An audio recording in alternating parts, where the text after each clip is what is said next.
This is Amal from DangerousThings.com. He makes some dangerous and interesting things. Welcome to the second best podcast in the world and the seventh best thing on the internet. Oh, seventh. Yeah, statistics have shown. Pretty great. I don't know what the first six are anyway. So quickly, you can tell everybody what you do. Sure. I make things that go inside of you. There you go, everybody. Wait a second. What kind of business is this? We make RF transponders, biosensing magnets, all kinds of biohackery. Biohackery. So you put this in your body, then you have, it's essentially like a fob or something, right? You run around and you can use it for stuff. Exactly. Yeah, you can get into houses and cars and stuff. So we're going to make a video just showing everyone how to, well, not how, I guess kind of a how to install this, but we're going to install this. You're getting one? I'm going to get one. Actually, I have a question. Zach's getting one. Install, so I'm going to ask this. Sure. Do you have each one of the RFIDs? Are they've got their own like serial code already built into them, or do you program those? Yeah. So the depending on the type you get. So the XNT is the world's only NFC compliant RF transponder that can be implanted. So it has its own 7-byte unique ID. But then it also has user programmable bytes, and like you can put a vCard contact on there. You could put like a Rickroll video URL if you want. You can do like whatever you want. One guy put on like an animated GIF, so he had like a digital subdermal tattoo. You'd scan it and would like animated GIF would come up. That's interesting. Interesting. So then the next question I've got is: are those logged somewhere? The serial numbers? Yes. So they are, but we don't actually know which ones are which. So we just know that if you scan a tag with our app, then we unlock features, so we know it's one of ours. But we don't actually record who gets what or anything like that. You're not like John Smith at this address gets this ID. No, and actually in the like if you look at any kind of pet tag, right, it'll come with the serial number of the tag on a barcode that's inserted in the thing, and you can like stick that on paperwork. But we specifically left that out, and so we wanted to be able to pull the numbers off to test them, because if you're putting it inside of you, you want to make sure it works before you put it in, right? So when it's in the metal needle, you can't read it. So we test every chip first, then put it in the needle and have it sterilized. And that testing process pulls the serial number off. So we do have like in an archive somewhere a log of all the tested serial numbers, but we don't like keep track of who has what, no. I mean, you mentioned pets now, and my brain went somewhere. Would these work in a pet? They could, but they're not used in the same way. So like a pet reader would not be able to read it because that's a pet tag. But I could get a purse dog and use that to open the door. I could be the only guy on the block that opens the door with my dog. Potentially, yeah. You could even build a little dog door that would read it with a little access control. Oh yeah, so you can come in and out of the house. That's interesting. Yeah. All right, so what's the idea, so it's okay. So what's the weirdest thing you've ever heard of someone using this for? I think, aside from the animated GIF, the artwork thing, a guy actually put a geocache site on it, so you had to get that geocache, you had to find him and like tackle him and then read it. Another guy actually, for safety reasons, he built it's called the highlighter, and he built a trampoline that when you jumped on it, had a sensor that had like a flamethrower, and so it would only work if he scanned in, like he didn't want kids jumping on it. Guar's trampoline. Yeah, exactly. So that's pretty cool. All right, you got any horror stories? I want to hear some. Or ridiculous stories. I mean, ridiculous is always good. Eh? I mean, the not necessarily related to this. I mean, this is kind of it's not really anything interesting. All right, so let's get into your background a little bit, and I'll ask that, and we can lead into some fun stories. So how did you get started in just technology in general? Well, I mean, I think all kind of like tinkerers are interested, right, from a small, taking things apart, and that's definitely me. I'm like a jack of all trades person. I'm not an engineer specifically, but I know how to handle soldering iron. And so I know enough about code and hardware and all this to know what's possible. And so I kind of put ideas together and then get the right people involved and do that. But I mean, specifically, I got involved in this type of stuff in 2005. So I was working on HIPAA compliance for medical offices, and I had this giant jailer key ring, and it was pretty ridiculous. And I just looked at the key and said, this key is a piece of metal that's cut in a certain shape to identify me. It's pretty archaic, and it's got to be better. Like, so I looked at iris scanners and fingerprint readers and all that, but back then, like 10 years ago, and still today, they're clunky and they don't really work well, especially if you're carrying heavy gear and you like put your eye up to the thing. It just doesn't, no. So I liked RFID, like the badge thing, you just pop it up there and it opens. But I didn't like the card to carry the card. So I found a company that made the PET chips, and I saw their full product line, and then I called their engineer and I said, hey, do you guys change the glass or the epoxy? Like, because certain types of automotive tags, like in keys, are toxic. Don't put them in your body. But I talked to the engineer, and it said, yeah, it's all the same stuff. We just use the same manufacturing line for different chips, but don't implant them in an animal. I'm like, that's okay. I'm not putting in an animal. Bye. So, but I did ask him why, and he said, well, because it's the wrong chip type. It won't read with an animal scanner. I'm like, well, I don't care about that. I know about the technology. So, I talked to doctor clients at the time. I had 22 doctors as clients, and they were all like, yeah, okay, that sounds doable. Let's do it. So, nice. Yeah, boom. And there it goes. All right, so you mentioned a fun story. We got to get into some fun stories. Okay, so having some media coverage about implantable chips, right? It raises fears and concerns, and I get people emailing me, like religious people, saying that's always the best. You're working for the government or the devil or both, and you are like all this stuff. But the one weirdest, craziest one was that on the sadder side, I also get people emailing me like help me. I got a chip put in me by somebody, and I'm hearing voices. They're controlling my mind. It's like they're mental, right? Mental, right? Right. And I used to engage because I'm like, oh, that's so sad. And like, you don't have a chip. There would be no point. And if you're concerned, go get an X-ray because you can easily see. Right. But this one time, like the last time that I really engaged with those emails was this woman contacted me, and she said that her boyfriend had put chips inside of her, and that he was a hacker, and he was controlling her and all this stuff. And I'm like, it just doesn't work that way. And I kind of had a correspondence, and she said, well, his name's Kevin Mitnick. I don't know if you know him, but it's just like, he's doing this bad stuff. And I'm like, I know the guy's name. Like, I know who Kevin Mitnick is.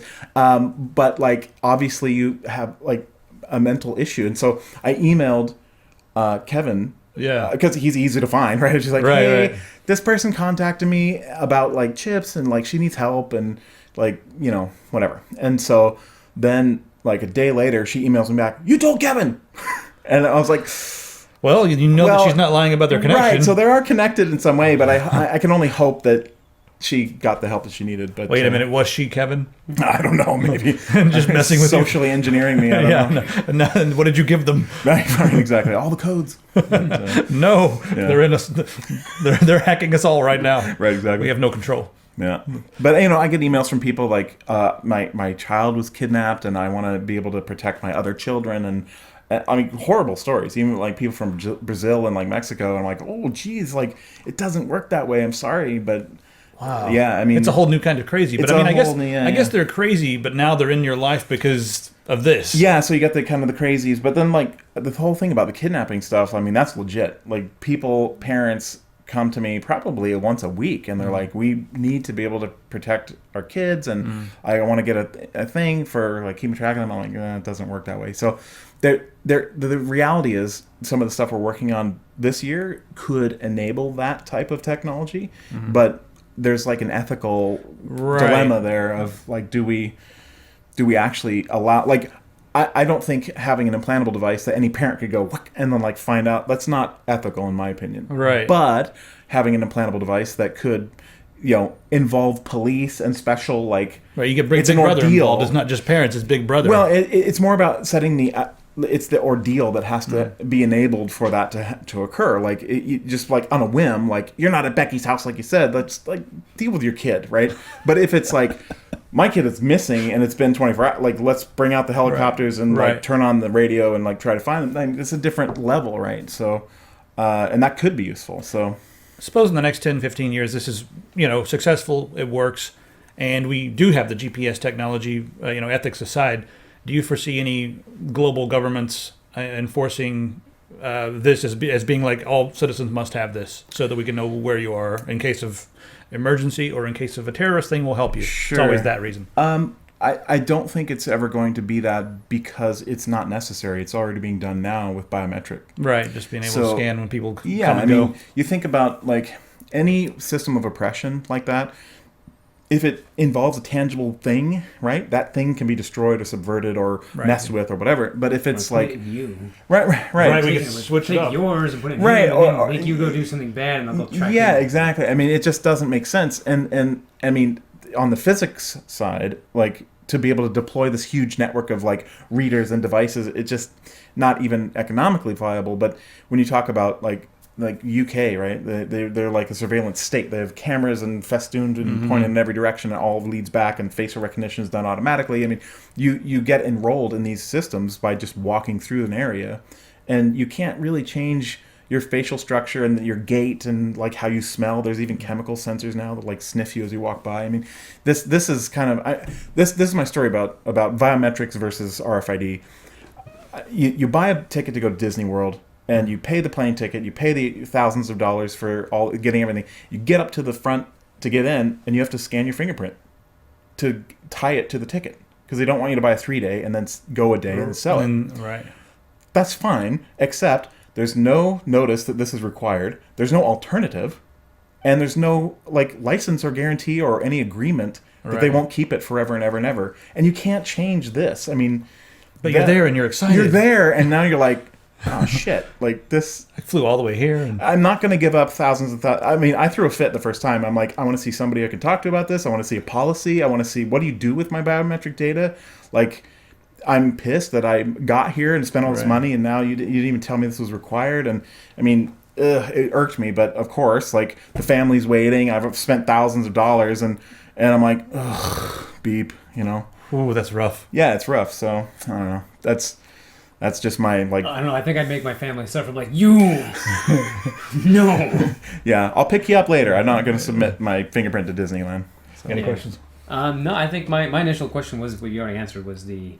You know, if somebody buys this and they pay with a credit card, does the RFID serial tag be attached to it? And you said no. So and that's actually another good point. Like, people are worried. Like, what if in the future you pay with this thing, right? Mm-hmm. And then they're tracking that. I'm like, the mode and method of interacting with third-party systems. Like, if you use this just with your own door lock, there's no privacy issue because you're using it with your own stuff. It doesn't go anywhere. It's not a third party that's collecting this information. But anytime you use anything to interact with a third-party system, credit cards, anything, you're giving up your name, your location, the time of day, how much you bought at this particular location.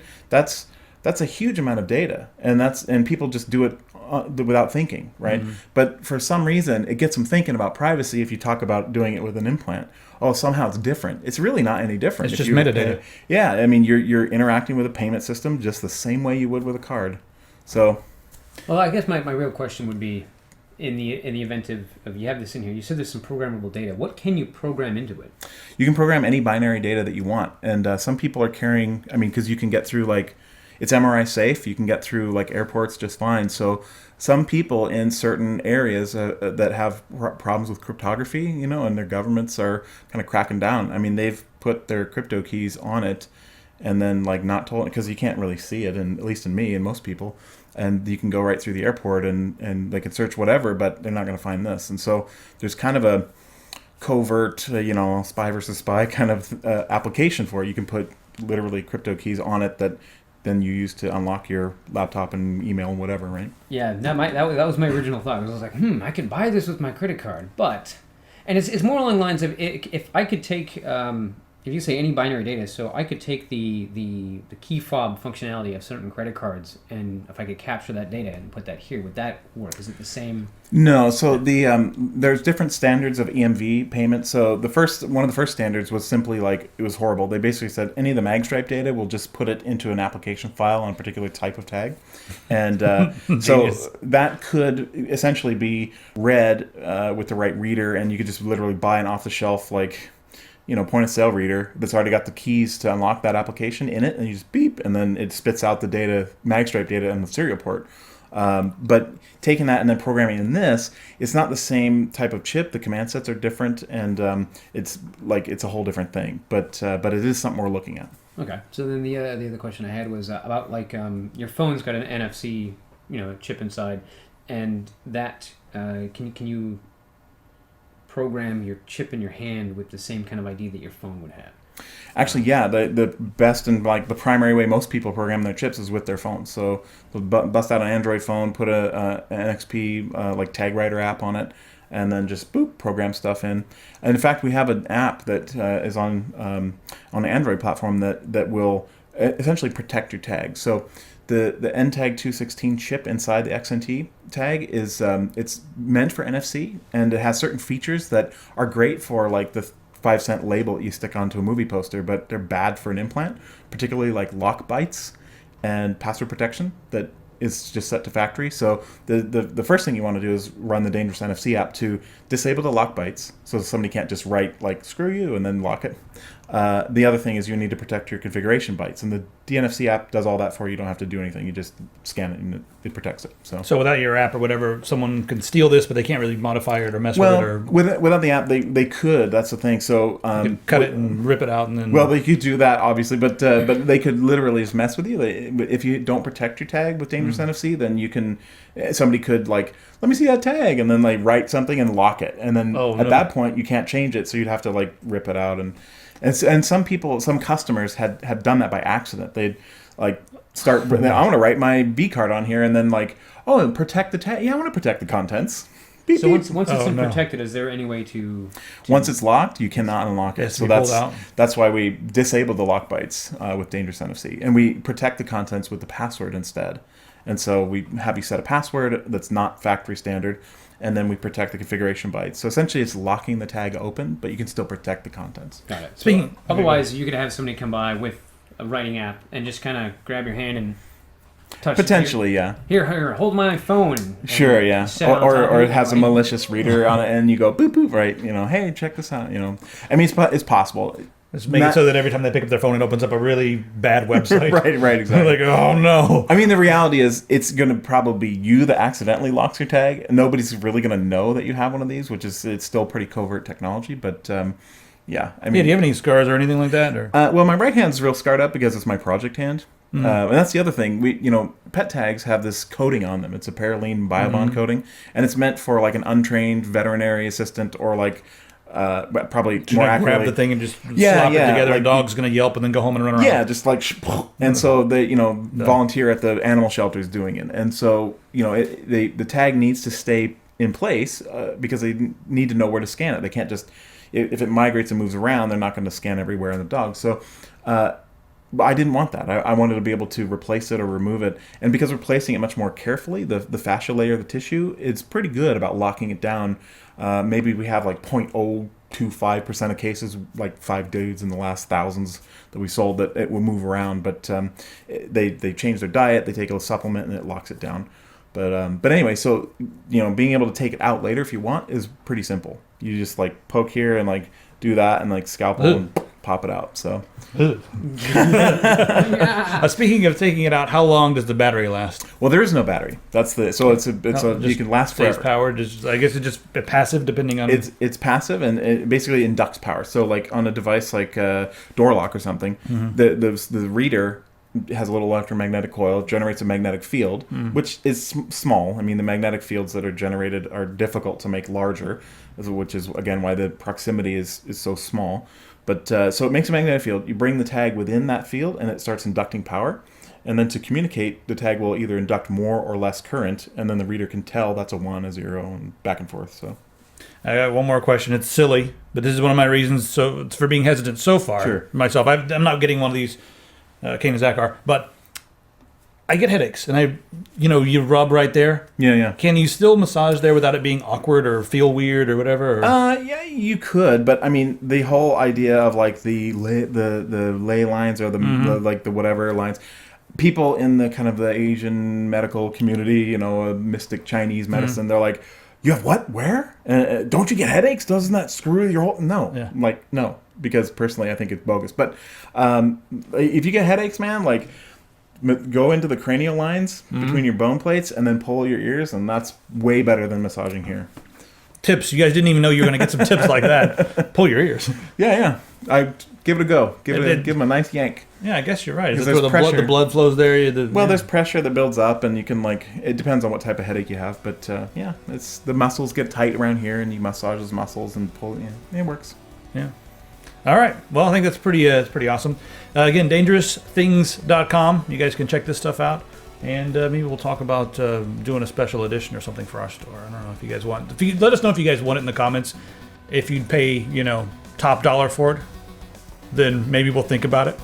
All right, Amal. Thanks very much. Awesome. Thanks, man. Yeah, man.